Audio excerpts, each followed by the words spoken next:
ಜಪಾನ್ನಿಂದ ಇಡೀ ವಿಶ್ವದ phone screen ಆವರಿಸಿಕೊಂಡಿದೆ ಈ ಪಂಚ್ ಎಂಬ ಪುಟಾಣಿ ಮಂಗ.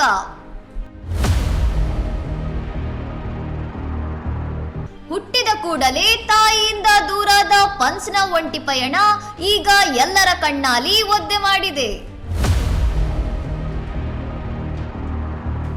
ಅಮ್ಮನ ಪ್ರೀತಿ ಸಿಗದಿದ್ದಾಗ ಕಿತ್ತಳೆ ಬಣ್ಣದ ಒರಾಂಗುಟನ್ ಬೊಂಬೆಯನ್ನೇ ಅಪ್ಪಿ ಹಿಡಿದು ಅಮ್ಮ ಎನ್ನುತ್ತಿದೆ ಈ ಪುಟ್ಟ ಜೀವ.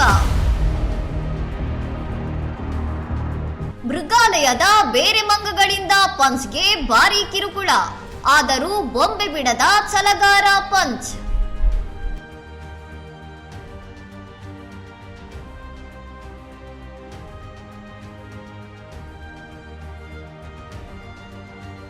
ಗುಂಪಿನಿಂದ ಹೊರಹಾಕಿದರೂ ತನ್ನ ಬೊಂಬೆಯೊಂದಿಗೆ ಧೈರ್ಯವಾಗಿ ಬದುಕುತ್ತಿರುವ ರಿಯಲ್ ಹೀರೋ.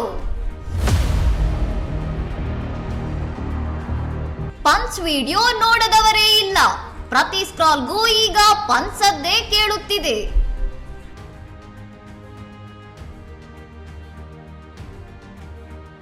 ನನ್ನ ಜೀವನವು ಪಂಚ್ನಂತೆಯೇ ಒಂಟಿ ಎಂದು ಸಾವಿರಾರು ಜನರು ಮೀಮ್ಸ್ ಮೂಲಕ ಭಾವನೆ ಹಂಚಿಕೊಳ್ಳುತ್ತಿದ್ದಾರೆ.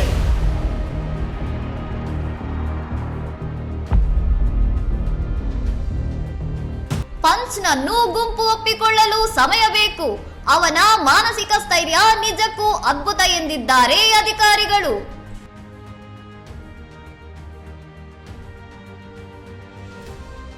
ಎಷ್ಟೇ ಗದರಿಸಿದರೂ ಹೊಡೆದರೂ ಮತ್ತೆ ಎದ್ದು ನಿಲ್ಲುವ ಪಂಚ್ನ ಚೇತರಿಕೆ ಕಂಡು ನೆಟ್ಟಿಗರು ಫಿದಾ.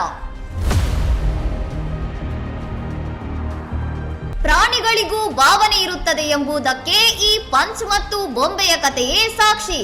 ಇನ್ನಷ್ಟು ಸುದ್ದಿಗಳಿಗಾಗಿ ನೋಡ್ತಾ ಇರಿ ಸೌರಂ ಟಿವಿ.